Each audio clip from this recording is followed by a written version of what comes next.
என் போதகத்தையும் நடக்கத்தையும் நோக்கத்தையும் விசுவாசத்தையும் நீடிய சாந்தத்தையும் அன்பையும் பொறுமையும்.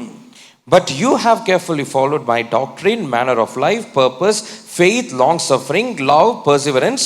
பாருங்க, அந்தியோகியா, இக்கோனியா, லீஸ்திரா என்னும் பட்டணங்களில் எனக்கு உண்டான துன்பங்களையும் பாடுகளையும் நன்றாய் அறிந்திருக்கிறாய். எவ்வளவோ துன்பங்களை சகித்தேன், இவை எல்லாவற்றினின்றும் கர்த்தர் என்னை நீங்களாக்கி விட்டார்.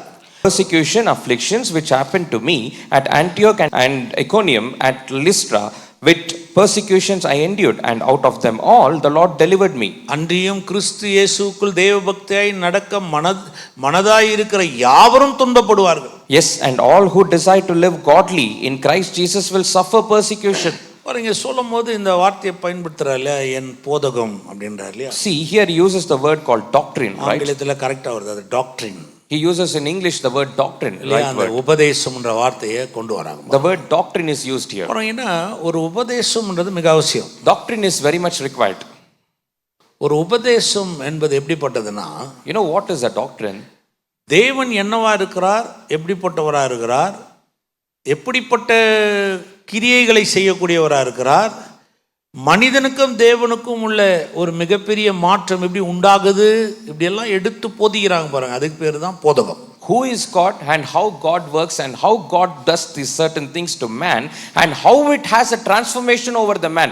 All these things has been taught. That is what doctrine is. இன்னைக்கு நிறைய பிரச்சனை இருக்கு. See, a lot of problems are there. உங்க வாழ்க்கையில கூட நிறைய பிரச்சனை. Even in your life you have filled with problems.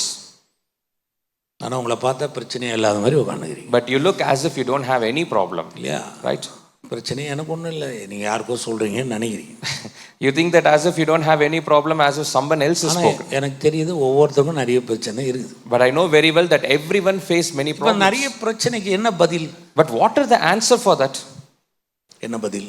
What is the answer? எப்படி இந்த பிரச்சனையிலிருந்து நீ வெளியில் வர முடியும்? How can you overcome these troubles? இந்த பிரச்சனையில உங்களை வெளியே கொண்டு வருவதற்கு எந்த விதமான காரியங்களை செய்ய முடியும்? What are the things which is required so that you can overcome these troubles? பாருங்க, ஒரு சிலது வாழ்க்கையில் இருக்கிற பிரச்சனையை உலக ரீதியாக சொல்லுவாங்களா, போடா எல்லாம் பார்த்துக்கலாம், certain times ஒரு வாழ்க்கை ஒரு சாவு, அதில் ஒரு பெருசாக இல்லை, என்ன பெருசாக வாழ்ந்தோம், என்ன பெருசாக செய்தோம், இதெல்லாம் ஒரு உலக ரீதியாக பேசுகிற வார்த்தைகள். Certain times they speak worldly. What we have one life, one things, lot of problems comes, it just comes and goes on. I know life just goes on like that. ஒரு வாழ்க்கை தான், one life is there. எல்லாருக்கும் ஒரு வாழ்க்கை தான், ஒரே life தான், அப்படிதான் வாழ்றோம், எல்லாம் ரைட். ஆனால் பிரச்சனைக்கு பதில் என்ன? Everyone has one life and that is how we live. Everything is fine, but what is the answer for the problem? நீ எதுன்னு பிரச்சனை நினைக்கிற, அது பிரச்சனையே இல்லைன்னு நினச்சினா பிரச்சனையே இல்லை அப்படின்னு உலகம் சொல்லுது. Something the world says, the world philosophy, that whatever you consider problem is a problem, and if you don't consider it's not a problem. பிரச்சனையே இல்லை, டோன்ட் கேர்னு போயிட்டாரு, எதை பற்றி யோசிக்காத.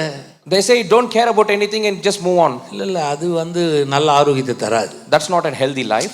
பிரச்சனைனா அதுக்கு ஒரு பதில் இருக்கணும். If it is a problem, there is a solution. அதிலிருந்து ஒரு விடுதலை நமக்கு உண்டானாதான் நம்மால தெளிவா வாழ முடியும். Only we can have a deliverance from it, then we can live a healthy life. எத்தனை பேர் புரியுது இதெல்லாம்? How many of you can understand? நம்ம என்ன நினைக்கிறோம், பிரச்சனைனா பிரச்சனையே பரவாயில்ல சார், என்ன செய்யறது, யாருக்கு தான் வராது, உடனே இப்படி எல்லாம் சொல்லுவாங்க பாருங்க. பிரச்சனைனா ஆடு மாடுக்கா சார் வரும், மனுஷனுக்கு தானே வரும்.